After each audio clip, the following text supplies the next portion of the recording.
Good morning, everybody. It was hard getting out of bed this morning, even after I laid there for a moment and had to realize, again, I want to give thanks to the Most High for allowing me to do these videos, especially this chilly morning when it took a little extra boost of get that out of bed this morning to get me started. This morning I'm going to talk about, again, this for everybody out there that suffers from PTSD, anxiety, and a whole bunch of other things. That it's a struggle every day to try to manage just the simple things. One of the things I was thinking about and looking at was what the role men, not that women don't have a play, but I'm going to talk about men this morning. Real men, not boys that got kids, not people who made babies. I'm talking about real men in the community and how they play a part of how our community is deteriorating or struggling to hold on. I was talking to a friend the other day, and we were talking about just the roles and responsibilities of men. And I think men are forgetting that to be a man doesn't just mean that you make children or that you're the head of the house or that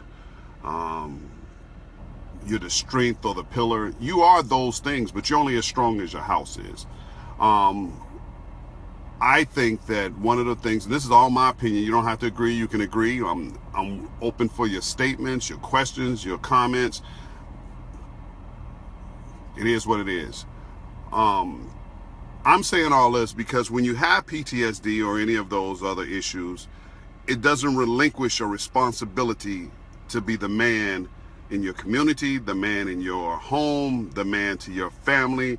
And when I say a man, I have to use two people that I always can think of. I use for an example. And back in Chicago, there were two officers, Officer Humphreys and Officer Howard. They were two guys that saw something in me that I didn't see in myself. And I have to use them because I know a lot of people that know these guys, and the way they touch people's lives by showing them something within themselves that they didn't see was the example of, and kind of led me to the direction of what I wanted to do when I became a police officer, what I wanted to do in my life with helping others. Because being a man means that you acknowledge that not only are you responsible for your household, your relatives, but you're responsible for your community. Another good example is my father. When he was here on this planet, everybody in the neighborhood knew my dad. Everybody. And they gave him the utmost respect. Now, he didn't say many words, but he could give you a look. He could give you a nod. And if he told you something, you did it. And he was a real man. He worked hard every day, but he didn't just care about what was going on in our house. He cared about what was going on the block, what was going on in the neighborhood, what was going on in the schools. And the best example that he could give us was working hard and trying to give us direction in where we were going. Now, as kids, we never see it. But it was weighing heavy on me yesterday that we as men are failing, not everybody, so I don't want to hear about, I'm not talking about the I, I'm talking about the collective we, that we are failing by not providing that mentorship or being like the NCOs in the Army or in any military, that we are the backbone of how our communities are going to fail or succeed.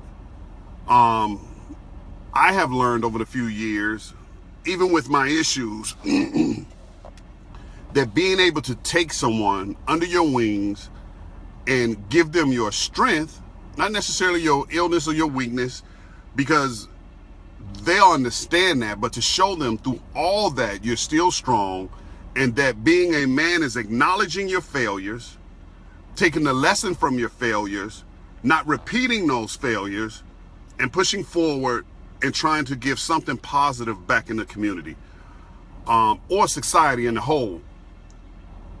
I ask every man that looks at this or knows a man who has the potential within himself that he doesn't see in himself, and you are one of those men that are leaders, that are in a role of responsibility, that are looked up to, that you take somebody, sit down and have a conversation with them and ask them where they want to go.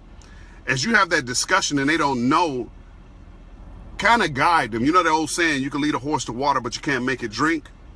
I can tell you, the hardest thing with PTSD is you have no patience, none whatsoever. So you take the horse down to the water and you want to stick his head in there when he don't start sipping on it. You got to back up a little bit.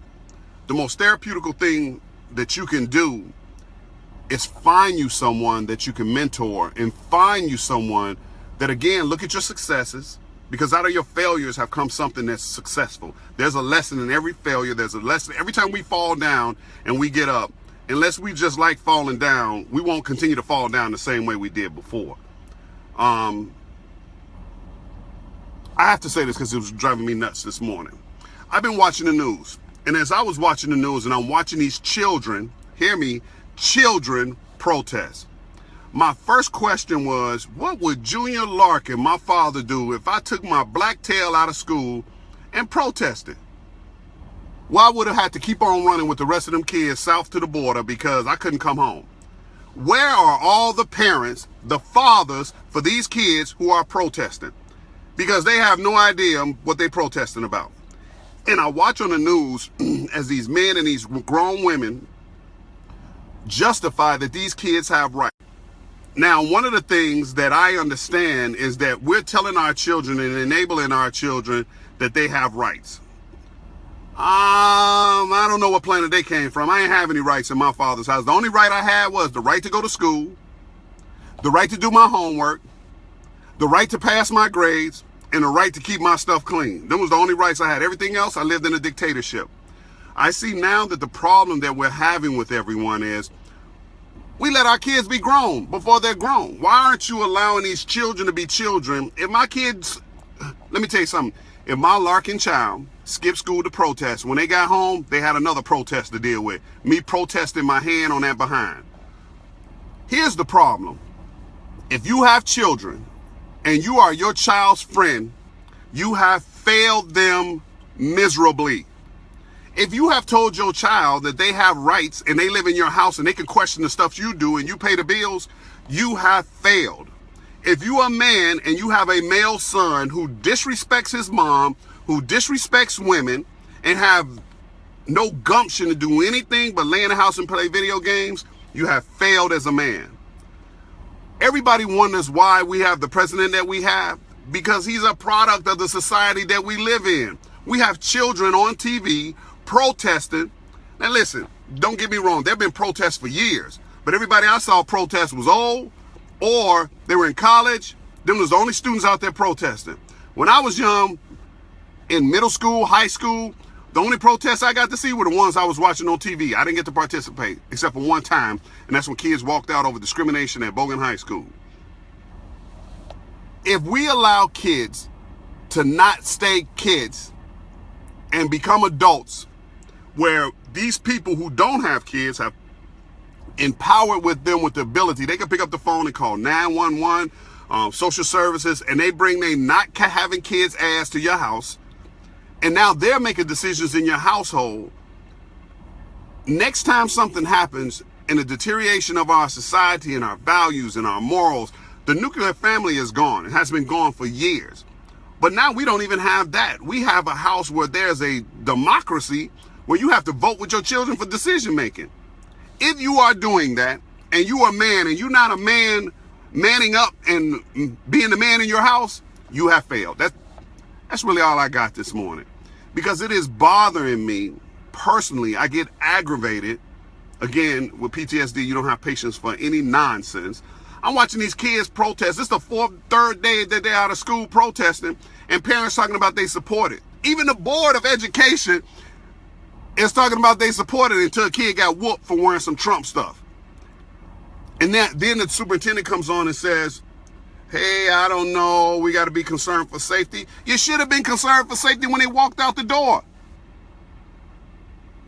So again, maybe I'm a little draconic. My style of life is antiquated, not happening now. But if you're a Larkin child, you live in my house, guess what? Don't think it's a democracy, it's a dictatorship. And if you don't like it, you can go live where democracy is, and let me know how that works for you. I love everybody. Have a great day. I had to get that off my mind because it was driving me nuts this morning. But men, be a man in your community, be a man in your house, and be man enough to understand and acknowledge that if you've done something wrong, fix it. Don't make the same mistake twice. Fix it. That's a man. It's too many boys out here trying to play men. And I challenge you. I challenge everyone out there. Grab someone, mentor them, show them. The Army had a saying, be no do. I'm going to teach you by example. And you know what? My example is if I fail, hey, don't do that again. If I'm successful, let me show you how I got there. Again, my friends, my families, those who watch, I love you. PTSD is an issue. It's not a curse. And like anything else, it can be overcome. Accepting God in your life and loving Him. Looking in the mirror and loving yourself. Find a pace of quiet and peace. And surround yourself with family and friends who love and support you. Have a great day.